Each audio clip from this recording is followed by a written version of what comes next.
நம்ம சிஎஸ்கே வீரர்கள் எல்லாருமே டெல்லியில் போய் இப்போ லேண்ட் ஆக போகிறாங்க. எப்போ லேண்ட் ஆகுறாங்க, ஆர்ஆருக்கு எதிராக ஒரு தீவிரமான பயிற்சியை டெல்லியில் எப்போ ஸ்டார்ட் பண்ண போகிறாங்க, இதை பற்றின ஒரு ஃபுல் டீட்டெயிலை பற்றியும் நம்ம சிஎஸ்கே மோத போகிற அந்த 2 மேட்ச்லேயும் எந்த வெளிநாட்டு வீரர்கள்லாம் இப்போ வந்து அவைலபிளாக இருக்க போகிறாங்க அப்படிங்கிறத பற்றின ஒரு லேட்டஸ்டான அப்டேட்டும் வந்து கிடச்சிருக்கு. யாரெல்லாம் வந்து இருக்க போகிறாங்க அப்படிங்கிறதையும் இந்த வீடியோவில் பார்த்துடலாம். அதுக்கு முன்னாடி சேனலுக்கு புதுசாக இருந்தீங்கன்னா சப்ஸ்கிரைப் பண்ணிக்காங்கன்னு இந்த வீடியோக்கு ஒரு லைக்கை கொடுக்கலாம். லைக்கை கொடுத்துருங்க. ஃபர்ஸ்ட் நம்ம சிஎஸ்கே எப்போ பயிற்சியை ஸ்டார்ட் பண்ண போகிறாங்க அப்படிங்கிறத பார்த்துடலாம்.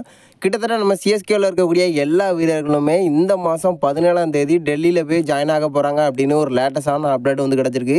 சிஎஸ்கே வீரர்களை பொறுத்த வரைக்கும் பயிற்சியில் வந்து ஈடுபட போகிறதில்ல. ஸ்டேட்டாக டெல்லியில் வந்து லேண்ட் ஆக போகிறாங்க.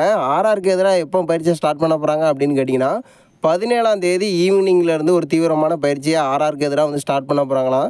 கிட்டத்தட்ட சேப்பாக்கத்தில் எந்த ஒரு பயிற்சியுமே இல்லை. பயிற்சியை பொறுத்த வரைக்கும் ஃபுல்லாக டெல்லியில் தான் வந்து நடத்துறதுக்கு நம்ம சிஎஸ்கே வந்து பிளான் பண்ணியிருக்காங்களாம். அது மட்டும் இல்லை, சில முக்கியமான வீரர்கள் மட்டும்தான் நம்ம சென்னை டீமோட வந்து ஜாயின் ஆக போகிறாங்க அப்படின்னு சொல்லப்பட்டிருக்கு. ஏன்னா முக்கியமான வீரர்களுக்கு மட்டும்தான் நம்ம சிஎஸ்கே இப்போ வந்து அழைப்பு கொடுத்துருக்காங்களாம். அடுத்து நம்ம சிஎஸ்கே டீமில் எந்த வெளிநாட்டு வீரர்கள்லாம் அவைலபிளாக இருக்க போகிறாங்க அப்படிங்கிறத பார்த்துடலாம். முதல் வீரராக நம்ம பத்ரினா வந்து இருக்க போகிறாரு.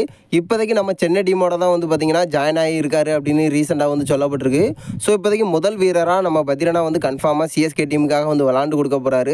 ரெண்டாவது வீரர் யார் அப்படின்னு பார்த்தீங்கன்னா நம்ம நூர் அகமது தான். இப்போதைக்கு ஃபுல்லாக நம்ம சிஎஸ்கே டீமோட தான் வந்து இருந்துகிட்ருக்காரு. சென்னையில் இருக்கக்கூடிய ஹோட்டலில் தான் வந்து இருக்கார். இதுக்கான காரணம் என்ன சொல்லப்பட்டிருக்கு அப்படின்னு பார்த்தீங்கன்னா ஐபிஎல் முடிஞ்ச கையோட நம்ம டிஎஸ்கே டீமுக்காக வந்து விளாட போகிறாரு.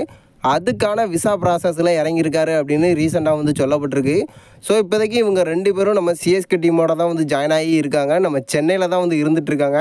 ஸோ இவங்க 2 பேரும் கன்ஃபார்மாக நம்ம சிஎஸ்கே டீமுக்காக வந்து அவைலபிளாக இருப்பாங்க அப்படின்னு ரீசெண்டாக வந்து சொல்லப்பட்டிருக்கு. எல்லா ஐபிஎல் டீமுமே கிட்டத்தட்ட 3 வெளிநாட்டு வீரர்களோட தான் விளையாடுறதுக்கான வாய்ப்புகள் இருக்குது அப்படின்னு சொல்லியிருக்காங்க. ஸோ அதை வச்சு பார்க்கும்போது நம்ம சிஎஸ்கே டீமும் 3 வெளிநாட்டு வீரர்களை வந்து வச்சு விளையாடுறதுக்கான வாய்ப்புகள் இருக்குது. அந்த வரிசையில் நம்ம சிஎஸ்கேவும் 3 வெளிநாட்டு வீரர்களோட இறங்குறதுக்கான அதிக வாய்ப்புகள் இருக்குது. ஸோ இப்போதைக்கு நம்ம டெவால் பிரேவிஸும் சிஎஸ்கே டீமோட இணையறதுக்கான நிறைய வாய்ப்புகள் இருக்குது அப்படின்னு எதிர்பார்க்கப்படுது. நீங்கள் என்ன நினைக்கிறீங்க? நம்ம சிஎஸ்கேவில் வெளிநாட்டு வீரர்கள் வேறு யாரெல்லாம் அவைலபிளாக இருக்கிறதுக்கான வாய்ப்புகள் இருக்குது? நம்ம சிஎஸ்கே வீரர்கள் எல்லாருமே டெல்லியில் போய் பயிற்சியை ஸ்டார்ட் பண்ண போகிறதா இருக்கட்டும்.